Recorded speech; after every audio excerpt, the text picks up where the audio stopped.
क्या हाल है फ्रेंड्स। आज हम क्लास 12th का जो 2023 में पेपर आया था उसमें एक क्वेश्चन आया था माध्यिका का, यानी कि माध्यक ज्ञात करने का।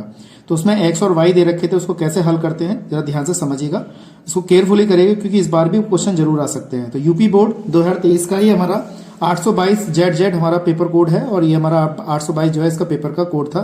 तो इसमें एक क्वेश्चन पूछा गया था, तो इसको कैसे करते हैं जरा ध्यान से समझिएगा। ठीक है दोस्तों, तो आप मुझे जानते हैं, मेरा नाम है साकेत और आप देख रहे हैं मेरा चैनल साकेत वाला मैथ। चलिए शुरू करते हैं। तो हमारे पास ये क्वेश्चन है, ये वाला क्वेश्चन दे रखा है, ये 4 नंबर में पूछा गया था हमारा क्वेश्चन, ये 4 नंबर में पूछा गया है। कैसे इसको हल करते हैं जरा ध्यान से समझिएगा। जो क्वेश्चन दे रखा है हमारे पास, यदि निम्नलिखित आंकड़ों का माध्य, हमारे पास कितना दे रखा है, निम्नलिखित आंकड़ों का माध्य में जो दे रखा है 525 दिया है और बारंबारता का योगफल हमें 100 दिया है, यानी कि हमें बारंबारता का योगफल यानी कि n का मान जो दिया है वो 100 दिया हुआ है। तो कह रहा है x और y के मान ज्ञात कीजिए। तो बच्चों के कमेंट्स आ रहे थे मुझे, तो इसको सॉल्व करके दिखाइएगा। तो इसको हम यहाँ पे सॉल्व करते हैं। वर्गंतराल हमें दिया है 0 से 100, 100 से 200, 200 से 300, 300 से 400, 400 से 500, 500 से 600, 600 700, इस टाइप से 1000 तक दे रखा है। और इनकी बारंबारता जो दे रखी है वो 2, 5, x, 12, 17, 20, 22, 9, 7 और 4 दे रखा है। ये हमारी क्या है इसकी ये बारंबारता दे रखी है। तो हमें माध्यक यानी कि माध्यिका हमें दे रखा है, तब हमें x और y के मान यहाँ पे ज्ञात करने हैं। तो कैसे करते हैं, वीडियो पे बने रहिएगा, वीडियो को स्किप नहीं करना है, तभी आपको अच्छा सवाल पूरी तरह समझ में आएगा। ठीक है दोस्तों, तो देरी ना करते हुए स्टार्ट करते हैं। तो चैनल पर पहली बार है, चैनल को सब्सक्राइब जरूर करिएगा दोस्तों। तो कैसे करते हैं, हमारा क्वेश्चन ये है। तो मैंने क्या किया है, इसको क्वेश्चन को अपने कॉपी पे इसको इस टाइप से बना लिया है। तो यहाँ पे हमारे पास क्या है, सबसे पहले हम बात करते हैं यहाँ पे जैसे वर्गंतराल दिया है तो संचयी बारंबारता यानी कि CF निकालेंगे यहाँ पर। तो ये CF ज्ञात करने का तरीका हमारा क्या है, इसके ऊपर कोई पद नहीं है तो 2 लिखेंगे हम। ठीक है दोस्तों, अब यहाँ पे 2 को इसमें ऐड कर लेंगे, 5 और 2 कितने हो जाएंगे हमारे यहाँ पे 7 हो जाएंगे दोस्तों। 5 में मैंने इसको इसके साथ ऐड कर लिया, 5 को 2 के साथ। अब मैं इस 7 को इसमें ऐड करूंगा, 7 में मैं x ऐड करूंगा तो कितना हो जाएगा 7 प्लस का x हो जाएगा। इसको जरा ध्यान से समझिएगा, बच्चे यहाँ पे गलती कर देते हैं। 7 प्लस x हो जाएगा। अब इस 12 को मैं 7 प्लस x में जोड़ूंगा तो इसे कैसे लिखूंगा, एक लाइन में आपको लिख के दिखा रहा हूं, 12 प्लस का 7 प्लस का x। तो कितना हो जाएगा, तो ये 12 7 कितना हो जाएगा हमारे पास 19 प्लस का x हो जाएगा। इस टाइप से हम इसको जोड़ के लिखेंगे। अब 19 प्लस x में हम 17 जोड़ देंगे। ठीक है दोस्तों, 19 प्लस x में हम जब 17 जोड़ेंगे तो इसको हम कैसे लिखेंगे, 17 प्लस का 19 प्लस का x। देखिए मैं पूरा स्टेप करके दिखा रहा हूँ, ये चीज ध्यान से आपको रखनी है। तो हम इसको देखिए, x तो हमारा आएगा ही आएगा, प्लस का हमारे पास क्या रहेगा, इसको इसमें ऐड कर लेते हैं। तो 9 और 7 कितना हो गया, 16 का 6 हासिल लगा 1, तो ये हमारे पास कितना आ गया 36 आ गया। इस तरीके से मैंने इसको जोड़ा। अब इसमें ये वाला स्टेप जो है 20 से जुड़ जाएगा, तो इसको भी कैसे लिखेंगे, 20 प्लस 36 प्लस x, इस तरीके से लिखा। तो 36 में जोड़ दो तो कितना हो जाएगा हमारे पास 56 हो जाएगा दोस्तों, 56 प्लस का x हो जाएगा। ठीक है, 56 प्लस का x हो गया। इसी प्रकार से हमने क्या किया, यहाँ पर इस वाले स्टेप को हमें इसमें जोड़ना है। अब यहाँ पे अंक तो है नहीं, तो इसको लिख कैसे जाएगा, 56 प्लस x प्लस कितना y लिख दिया हमने। अब ये वाला पूरा पद इसमें 9 जुड़ जाएगा, तो इसको हम किसने 9 plus 56 plus x plus y लिखेंगे और यहाँ पे जोड़ के कितना आ जाएगा, ये हो जाएगा हमारे पास कितना आ जाएगा, देखिए हमारा यहाँ पे 9 और 6 कितने हो गए 15, कहते हैं हासिल 1 लग गया।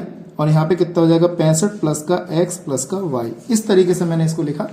इसी प्रकार से हमारा क्या है, ये वाला है, ये वाला पद इसमें जुड़ जाएगा कितने 7 में, इसको ऐड करेंगे हम तो कितना हो जाएगा हमारे पास 72 हो जाएगा। इसको ऐड करेंगे इसमें 72 प्लस का x प्लस y हो जाएगा। और ऐसे ही इसमें 4 जोड़ देंगे तो 76 प्लस का x प्लस y हो जाएगा। तो हमारा लास्ट पॉइंट मिला ये वाला। ठीक है, अब इसमें हमारे पास n का मान 100 दे रखा है। ठीक है दोस्तों, n का मान क्वेश्चन में दिया है, कह रहे बारंबारता का योगफल कितना है 100 है। तो कह रहा है x और y के मान बताइए। अब ये 100 जो है हमारे इसके बराबर है, तो भाई इसको भी तो ऐड करना है हमें। तो हमने क्या किया, इन सबको ऐड कर लेते हैं, 5 और 2 7, 7 और ये कितना हमारे पास 12 हो जाएगा। इन सबको जोड़ के हमारे पास कितना आएगा, बिल्कुल वही संख्या आएगी जो यहाँ पे जुड़ी हुई है, 76 प्लस x प्लस कितना y, ये सब जोड़ के आएगा।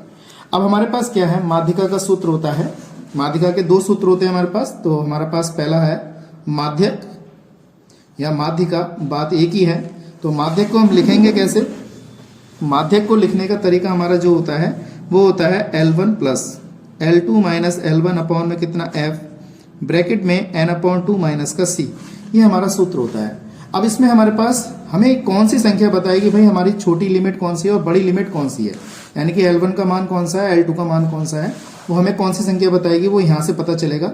लेकिन इनमें से होगी कौन सी, वो चीज हमें ये संख्या बताती है n/2। तो देखिए दोस्तों n/2 है हमारे पास, n का मान कितना हमारे पास 100 दे रखा है, तो 100/2, तो यानी कि इसको जब काटेंगे तो 50 आएगा।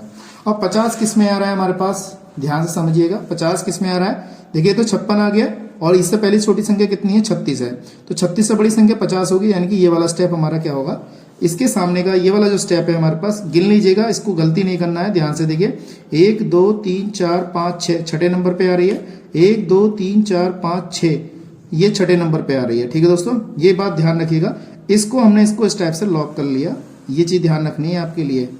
ठीक है, एक बार और बता देता हूं मैं, 1 2 3 4 5 छठे नंबर पे है, 1 2 3 4 5 6 छठे नंबर पे है, इसकी गलती नहीं करना है। अब इसमें हमारे पास L1 का मान कितना हो जाएगा, हमारे पास 500 हो जाएगा, L2 का मान हमारे पास 600 हो जाएगा, ये हमारा जो पद होगा ये F का मान होगा, और इसके ऊपर वाला पद जो है ये वाला, ये हमारा इस C का मान होगा, ये सूत्र जो है CF, इसका मान होगा ये वाला, तो ये वाला जो पद होगा हमारा CF का होगा। ठीक है दोस्तों, मैंने यहाँ पे लिख दिया CF, या C लिख सकते हैं इसे, इस तरीके से मैंने यहाँ पे सारे मान इसको लिखते हैं। तो L1 का मान हमारे पास कितना आ गया, L1 का मान मैंने आपको बताया 500, L2 का मान कितना बताया मैंने 600, और F का मान मैंने कितना बताया, F का मान में भी मैंने बताया था 20, और हमारे पास CF का मान यानी कि C का मान कितना है 36 + x है। सारे मान हमारे पास यहाँ पर ये लिख दिए मैंने, और L1 L2 के मान देखिए, L1 का मान ये है, L2 का मान, और F का मान ये आ गया, और CF का मान यानी कि C का मान ये आ गया। ठीक है, अब इसमें सूत्र में लगाना है आपके लिए बस, और बस आपका आंसर आपको मिल जाएगा। तो देखिए हमने क्या किया, माध्यिका का माध्यक दे रखा है हमें, माध्यक हमें सवाल में ही दिया है, कितना है 525 दिया है, कितना दिया है 525, इसमें तो मैंने लगा दिया 525। L1 का मान हमारे पास कितना है 500 है, प्लस L2 का मान हमारे पास 600 है, माइनस का 500 है, अपॉन F का मान कितना है हमारे पास 20 है, n/2 का मान अभी हमने निकाला तो 50, माइनस C का मान कितना है हमारे पास, CF का मान है यहाँ पे 36 + x है, माइनस से गुणा करेंगे तो माइनस हो जाएगा। इस 500 को हम इधर ले आते हैं, 525 माइनस के 500 बराबर 100, 600 में से 500 गया तो हमारे पास कितना बचेगा 100/20, ये हमने इसमें से घटा दिया, देखिए 36 में गए तो हमारे पास कितने बच गए, यहाँ पर 14 बच गया, 14 माइनस का x।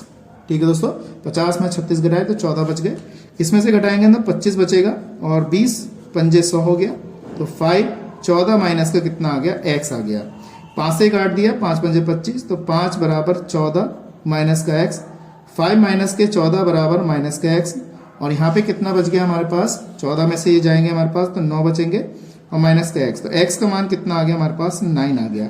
अब देखिए हमें यहाँ पे x का मान भी ज्ञात करना था और y का मान भी ज्ञात करना था, तो हमने अब y का मान ज्ञात करना है, तो y का मान आप क्या करेंगे, आप इसमें लगा दो, इस वाले उसमें स्टेप में लगा दो यहाँ पर। तो हमारे पास क्या दे रखा है, ये 100 बराबर दे रखा है 76 + x + y दिया है। ठीक है दोस्तों, तो 100 - 76 बराबर x की वैल्यू हमें हमने ज्ञात की है 9, और प्लस का y, इसमें से इसको घटाएंगे हम तो कितना बचेगा हमारे पास यहाँ पर, तो 76 इसमें से गए तो हमारे पास बचे 24, तो यहाँ बचा 9 प्लस का y, 24 माइनस का 9 बराबर कितना आ गया y, 24 में से 9 घटाएंगे तो 15 बचेगा।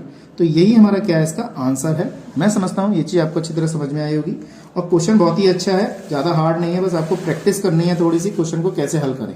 ठीक है, इसी क्रम में मैं अगला क्वेश्चन लेकर आऊंगा नेक्स्ट वीडियो में। आज के लिए इतना ही, नेक्स्ट वीडियो में मिलेंगे ऐसे इंटरेस्टिंग क्वेश्चनों के साथ। जय हिंद, वंदे मातरम।